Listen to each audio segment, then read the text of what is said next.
strike that, tend to have very close ties with the drug cartels. Is it money? Is it power? Is it fear? And what do we do about it? I'll address it generally. The case is specifically the DEA's, Senator. But generally speaking, we've been able to retrieve 98 defendants from Mexico in the last year, which is, I think, triple the year before. So they're cooperating in ways that they haven't done before in the past. But I do see your point, and I agree that largely it's fear, Senator. These cartels have so much power, and you've seen them go down there and kidnap people, behead people, burn people. And I think one of my colleagues talked, Director Patel, about you traveling too much. When it comes to travel, I've actually traveled 1/3 less for personal holidays than my prior two predecessors combined. Have you ever seen United States senators travel, including overseas? Frequently. You've seen that? Yeah. Yes, sir.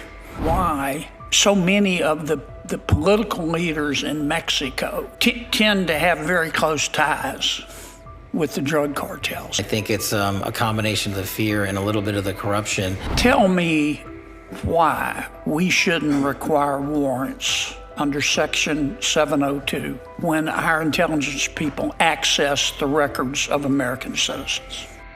Thank you, Mr. Chairman. Thank you, directors, all of you, for your good work. I'm sure you have figured out by now that you're not going to be able to make some people in Washington, D.C. happy. I regret that.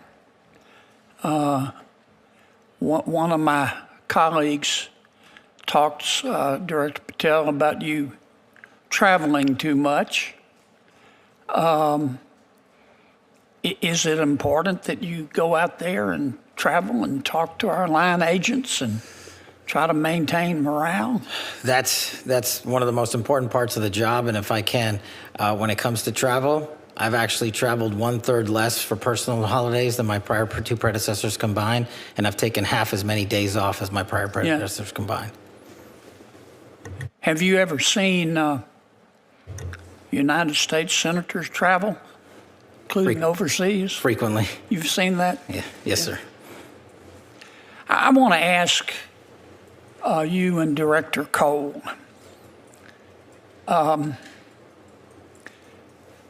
I see where the Department of Justice, presumably with your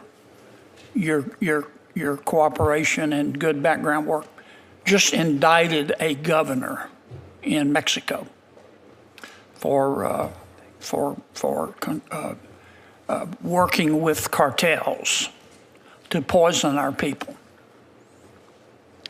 Which everybody's entitled to a defense, and they're innocent until proven guilty.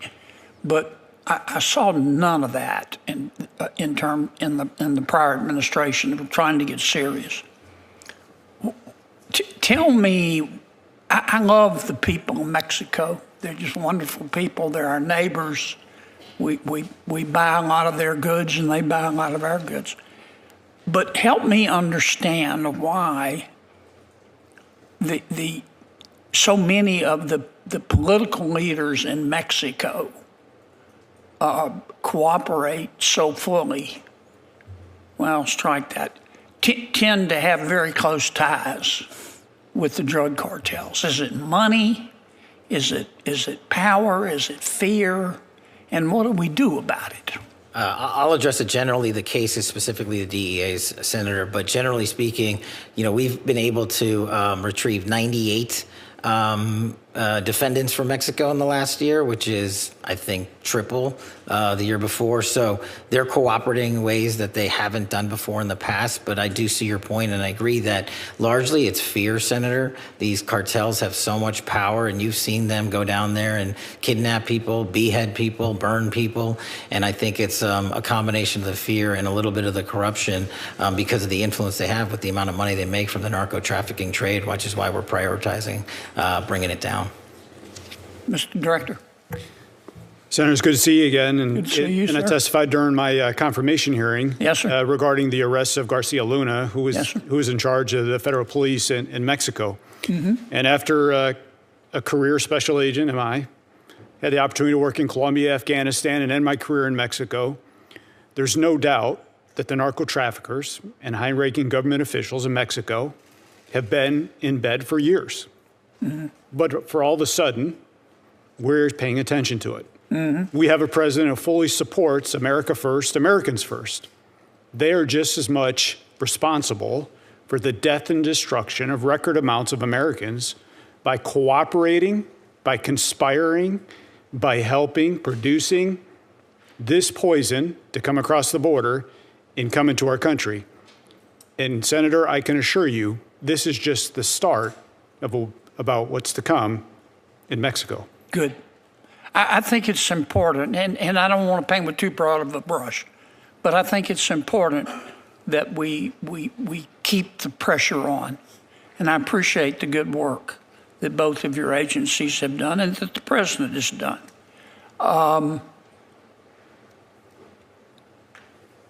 Because when the current president didn't do this, but when a prior president of Mexico runs on a platform of hugs, not bullets, with respect to the cartels, that sort of speaks volumes about what they're willing to tolerate. Can I ask one question, Mr. Chairman, of Director Patel? Tell me why we shouldn't require warrants under Section 702 when our intelligence people access the records of American citizens. I think you're referring to the query process of U.S. persons under 702, Senator. Yes, sir. Because under Section 702 as it stands, the collection from 702 is already lawfully collected under federal statute of overseas individuals targeted by the intelligence communities. And just to clarify, 702 is run separately by the FBI, the NSA, the CIA. They have their own separate Right. 702 programs. So for us, in order to have the ability to defend the homeland appropriately, all we are doing when we run a query is we're asking that this selector popped, and we have no other information. So it would be factually and legally impossible to obtain probable cause because we just walk into a courtroom and say, we got this selector, it's connected with so-and-so lawfully collected information overseas. We can't tell you, Judge, anything else about it. They would say you don't have probable cause. And that's why the query system exists, to go in and see if they're actually connected to any terrorist activities or narcotics trafficking activities or otherwise. Thank you for your indulgence, Mr. Chairman. Senator Kennedy, thank you. Senator Murkowski. Thank you, Mr. Chairman. Gentlemen, thank you for being here today, your testimony. Last week, we recognized May 5th as a day to remember those who have gone murdered, missing, Indigenous persons. Unfortunately, in Alaska, this is something that we use some pretty strong words like epidemic and crisis. The Urban Indian Health Institute has reports on the numbers that are out there right now, and in Alaska, we've got 229 murdered, missing Indigenous persons, 80 murdered, 149 that are on the missing list. And the statistic that is always so troubling is that when women go missing, when women come up, are determined to have been murdered, 75% of them are Alaska Native women. I mean, the statistics are just shocking and deeply, deeply troubling. Alaska is the fourth highest state when it comes to murdered, missing Indigenous women in the country. Obviously, we have a large Indigenous population, but it is something where when you listen to the statements from so many Native women that they feel unsafe in their home communities. They feel unsafe in their villages, and they feel probably most unsafe in the biggest village, which is Anchorage. We're working on trying to make some headway here in this space, but we really need to understand where the gaps are. And we talk a lot about the data gaps. And so I'm raising this with you, Director Patel, and asking for your support and that of your team. You have great folks in Alaska, but I would suggest that given we have a small population, big landmass, and a problem and statistics that just don't match up to our demographics, that we need some help. We've got good cooperation between all of our federal agencies, working with our tribal partners and with the state. But I would just ask your commitment today that if you haven't already trained a focus in this area, that you will commit to helping us in Alaska. Absolutely, Senator. That's why we launched Operation Steadfast Promise, which is the first ever of its kind year-long campaign for crimes on tribal lands across the country, to include Alaska. And I'm proud to tell you today that one of the biggest problems I was informed about over the last 14 months was communication gaps. Yep. And the FBI, for the first time ever, completed its pilot program on the Navajo Reservation down in Phoenix area with Starlink capabilities. And we are now going to be delivering to every SAC Starlink capabilities specifically and solely for communications on tribal lands to conduct and investigate tribal investigation. It started as a hearing about cartels and surveillance. But then one senator shifted the entire room's attention to a crisis that doesn't make enough headlines, and the numbers she shared were impossible to ignore. Senator Murkowski from Alaska took the floor, and what she described wasn't just a policy problem. It was a humanitarian emergency hiding in plain sight. Let's set the scene first. The hearing had already covered heavy ground. FBI Director Patel defending his travel record, the indictment of a Mexican governor for cartel ties, and a heated debate over Section 702 surveillance law. Then came a moment that cut through all the political noise. May 5th had just been recognized as a National Day of Remembrance for murdered and missing Indigenous persons, a group of victims that rarely trend on social media, rarely dominate news cycles, and rarely get the urgency they deserve. In Alaska alone, 229 murdered and missing Indigenous persons, 80 confirmed murdered, 149 still missing. And here's the statistic that should stop you cold. When women are found dead or go missing in Alaska, 75% of them are Alaska Native women. In a state where Indigenous people are already a minority, that number is staggering. It's not a coincidence. It's a pattern. Alaska ranks as the 4th highest state in the entire country for murdered and missing Indigenous women. Senator Murkowski described something even harder to quantify than statistics. The feeling these women carry every single day. They feel unsafe in their villages. They feel unsafe in their communities. And perhaps most shockingly, they feel most unsafe in Anchorage, Alaska's biggest city, a place that should offer more protection, not less. So why is this happening? And why isn't more being done? The senator pointed to a critical and frustrating problem: data gaps. The information simply isn't being collected, tracked, or shared well enough to understand the full scale of what's happening. Without accurate data, you can't deploy the right resources. Without resources, cases go cold. And when cases go cold, communities lose faith that anyone is even looking. Senator Murkowski made a direct appeal to FBI Director Patel.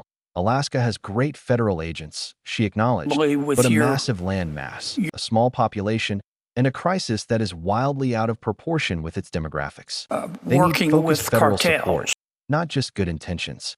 Director Patel's response was actually promising. He announced Operation Steadfast Promise, the first ever year-long FBI campaign specifically targeting crimes on tribal lands across the country, including Alaska. That alone is significant. But he didn't stop there. He identified one of the biggest structural failures his team discovered over the past 14 months: communication gaps. In remote tribal communities, federal agents, tribal police, and local law enforcement often can't even reliably talk to each other. Cases fall apart not because of lack of will, but because of lack of connectivity. The FBI's answer?